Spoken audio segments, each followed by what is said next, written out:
Well, tens of millions of Americans keep more than $2.6 trillion in money market mutual funds. And yesterday, the Securities and Exchange Commission closed its comment period on proposed new rules aimed at making the funds safer, rules the fund industry opposes.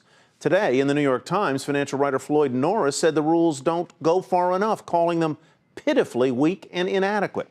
Mr. Norris joins us now, as does Reid, chief economist at the Investment Company Institute, the mutual fund industry's chief trade group.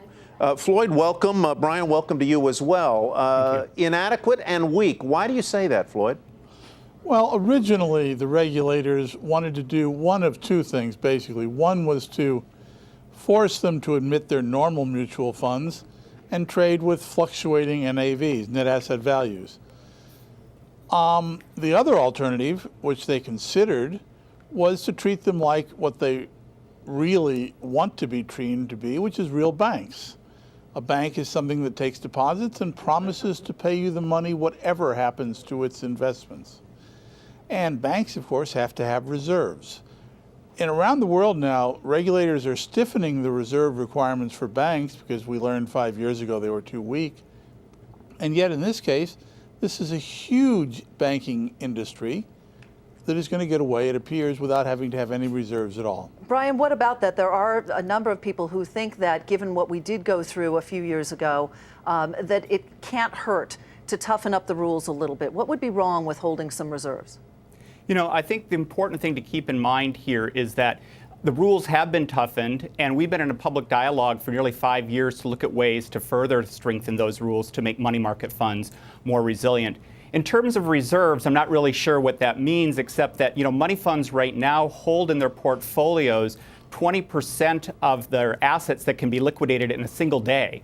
And 30% that can be liquidated in a week. And so that has added a lot of resiliency, and those came about because of the 2010 reforms, which have been very effective.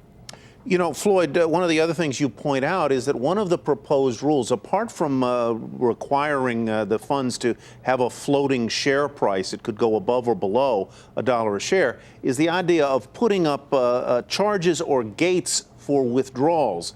And you argue that it is possible that if you did that, that could spawn a sort of a metastasis of runs on money market funds. Explain that. Well, the theory is this is an argument that has been made by the Federal Reserve Bank presidents that under some circumstances we could see this put into effect and scare a lot of people. This proposal, what happened here was the Securities and Exchange Commission under Mary Shapiro, she wanted to impose some real rules. Unfortunately, the lobbying from the industry was so intensive that they got 3 of the 5 SEC commissioners to oppose any reform.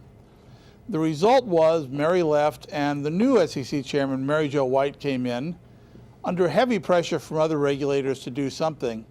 And she managed to get through the SEC proposals for these 2 rules, one of which is very weak, the other of which I think is probably misguided, because she thought, I think, that was all she could get given the political power of the industry. Mm-hmm. Brian, does your research show that most investors understand exactly what a money market fund is? Because back in the 2008 financial crisis, a lot of people thought that it was just cash. It was just like a bank. And obviously that's not the case. Does your research show that they are more knowledgeable about that now? You know, survey after survey shows that money market fund investors, both retail investors, households, as well as institutions, know that there's a possibility to lose money in a money market fund. And so when people argue that people don't understand that risk, and yet they also argue at the same time that they'll run when the markets become troubled, seems to be sort of like an Orwellian doublespeak to say that, well, both of these can exist at one time, when in fact investors do know and they understand.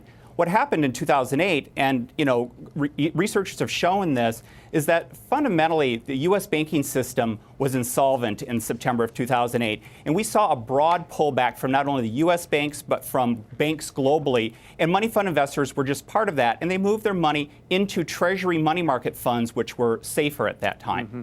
Brian, thank you very much. Floyd, thank you as well. To be Thank continued, I'm sure. Appreciate it. Thank you.